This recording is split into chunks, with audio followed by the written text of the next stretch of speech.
Debit वाला, ठीक है।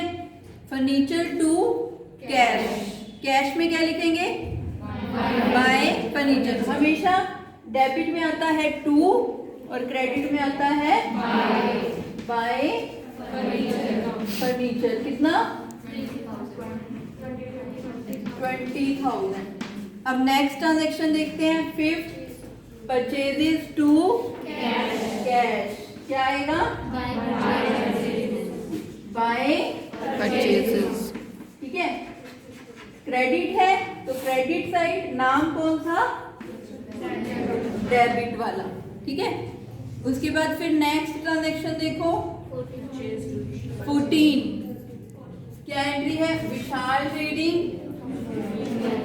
टू कैश और टू डिस्काउंट रिसीव, ठीक है। कितना है, 20,000, 19,000 और 1। अब यहाँ पे ध्यान से देखेंगे, ये कौन सी एंट्री है, कंपाउंड जर्नल एंट्री, समझ गए।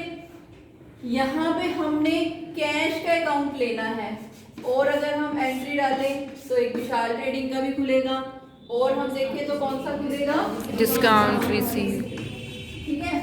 जितने भी अकाउंट है सारे खोल देंगे, एक बार सारे खोल देंगे, दोबारा वो नाम आता है तो दोबारा नहीं खोलेंगे, एक बार सारे खोल देंगे, ठीक है। अब यहाँ पे हमने विशाल ट्रेडिंग में देखो एंट्री डालनी है। विशाल ट्रेडिंग क्या है, डेबिट, विशाल ट्रेडिंग डेबिट है तो विशाल ट्रेडिंग की डेबिट साइड, डेबिट साइड में। अब ये कितने से डेबिट है, 20,000 से, लेकिन नीचे कितने अकाउंट है, 2, ठीक है। तो ये 20,000 हमने देखना है कितने रुपए से बन रहा है, दो अकाउंट से बन रहा है, ठीक है। एक तो हमने कैश दिया, दूसरा हमें क्या मिली है, डिस्काउंट। तो अब हम विशाल ट्रेडिंग की कौन सी साइड एंट्री डालेंगे, डेबिट साइड, क्या लिखेंगे, टू कैश टू डिस्काउंट दो रिसीव, एंट्री होगी इसमें, एक नहीं होगी, समझ रहे हो, दो एंट्री होगी, दो एंट्री होगी कितने से, टू कैश और टू डिस्काउंट रिसीव, कितना, 19,000 और 1,000। आगे समझ। अब हम आ जाते हैं कैश पे। नेक्स्ट अकाउंट कौन सा है हमारा, कैश। कैश में क्या आएगा, बाय विशाल, आगे समझ, बाय विशाल ट्रेडिंग, कितना, और डिस्काउंट में क्या आएगा, 1,000। आगे समझ सबको। इस तरह से कंपाउंड जर्नल एंट्री की पोस्टिंग होगी, समझ गए। ये बेसिक सी बातें हैं ना सारी, तो आपके लिए जो है ये बेनिफिशियल है। दोबारा से आ रहा है, हो सकता है भूल गए हो सब, ठीक है। तो अब ये दोबारा से रिपीट हो रहा है। उसके बाद नेक्स्ट है कैश टू सेल्स। क्या आएगा इसमें, कैश अकाउंट में, टू सेल्स, ठीक है। कितना, 40,000। उसके बाद नेक्स्ट क्या है, drawing to cash to purchase, ठीक है। अब कैश में क्या आएगा, कितना, ठीक है। अब ध्यान से देखना, ड्राइंग में तो 14 लिखे हुए हैं, लेकिन कैश में कितने हैं, तो कितना आएगा यहाँ पे, 10,000, ड्राइंग कितना, 10,000, 10,000, ठीक है। तो कैश वाला अमाउंट 10,000 लिखना है। उसके बाद नेक्स्ट है Mohan garment to cash to discount receive. अब कैश में क्या आएगा, बाय मोहन गारमेंट,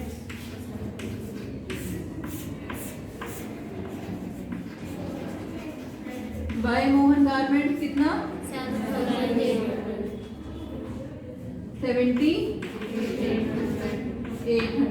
ठीक है। उसके बाद नेक्स्ट क्या है, cash debit discount debit to Hero Limited. तो कैश में क्या आएगा, टू हीरो लिमिटेड, ठीक है। कितना, टू हीरो लिमिटेड कितना, टू हीरो लिमिटेड 8850। उसके बाद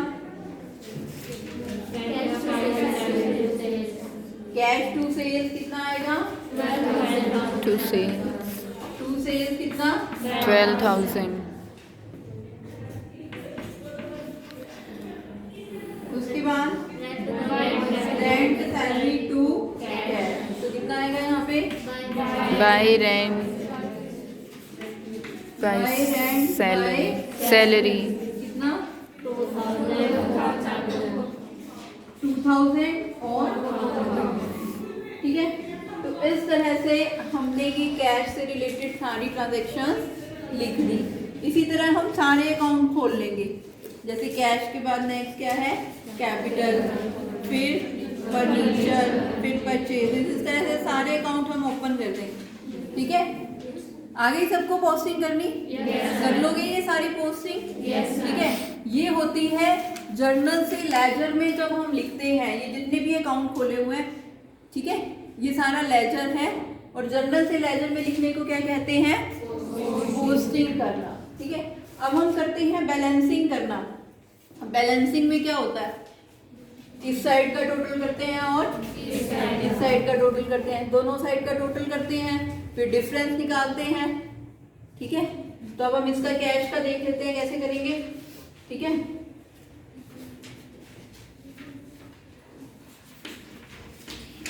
ये डेबिट साइड का आ जाएगा 260,850 और क्रेडिट साइड का लिख लेंगे हम, कितना आएगा?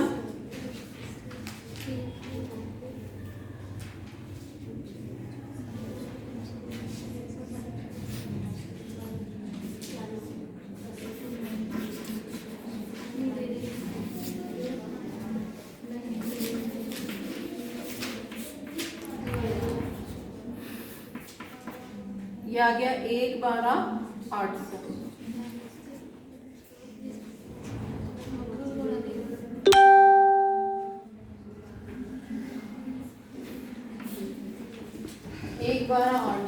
ठीक है, अब देखो डेबिट साइड का हमारा टोटल आया 2,60,850।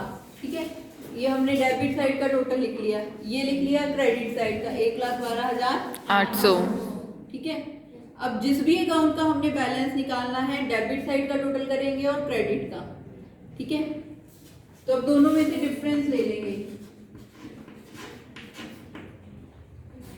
ये आ गया 1,48,050। ठीक है, 1,48,050।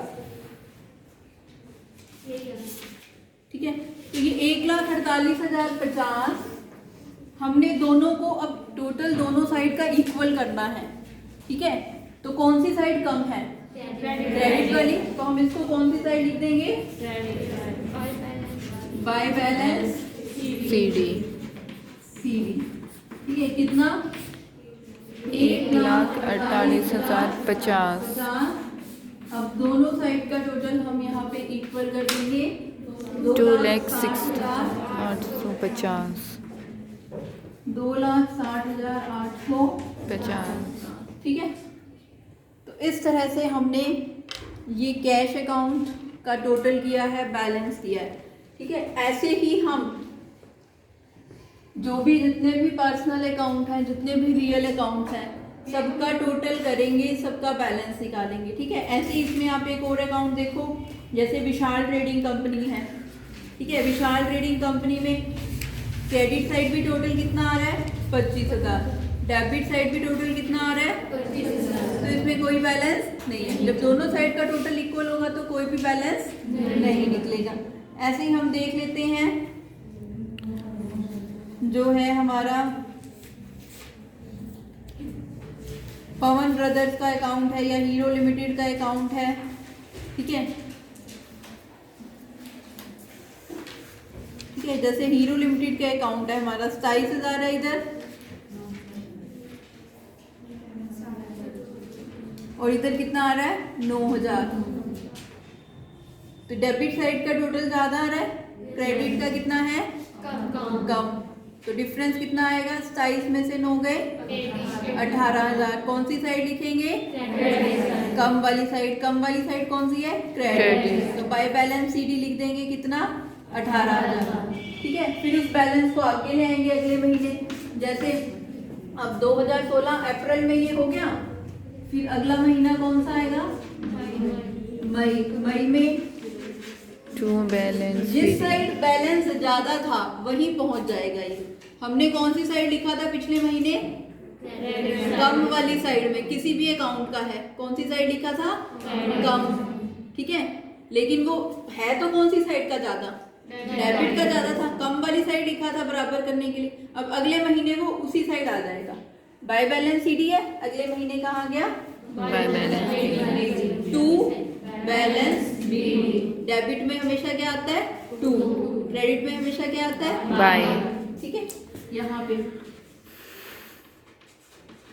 ठीक है। इसी तरह विशाल ट्रेडिंग का सॉरी हीरो लिमिटेड का अकाउंट हमने देखा। हीरो लिमिटेड में क्या था? हीरो लिमिटेड में यहाँ पे आपका बैलेंस था 8,850, यहाँ 150 और यहाँ कितना है? 27,000। ठीक है, 27 में से 9 गए, कितना आ गया यहाँ पे? ठीक है, यहाँ हमने लिखा कम वाली साइड में बाय बैलेंस सीडी। ठीक है, फिर ये बैलेंस कहाँ आएगा अगले साल? सॉरी अगले महीने डेबिट में। To balance 18,000। समझ गए बात? तो पर्सनल और रियल अकाउंट को तो हमने ऐसे ही बैलेंस करना है, टू बैलेंस सीडी या बाय बैलेंस सीडी। ठीक है, और नॉमिनल अकाउंट है जैसे परचेज है, सेल है, रेंट है, डिस्काउंट है, इनको कहाँ ट्रांसफर करते हैं? हम इनको छोड़ देते हैं ईयर के एंड में। ईयर के एंड में कहाँ ट्रांसफर करेंगे? जो ट्रेडिंग अकाउंट वाले होंगे वो ट्रेडिंग अकाउंट में चले जाएंगे, जो प्रॉफिट एंड लॉस अकाउंट वाले होंगे वो कहाँ चले जाएंगे? प्रॉफिट एंड लॉस अकाउंट में। ठीक है, इस तरह से।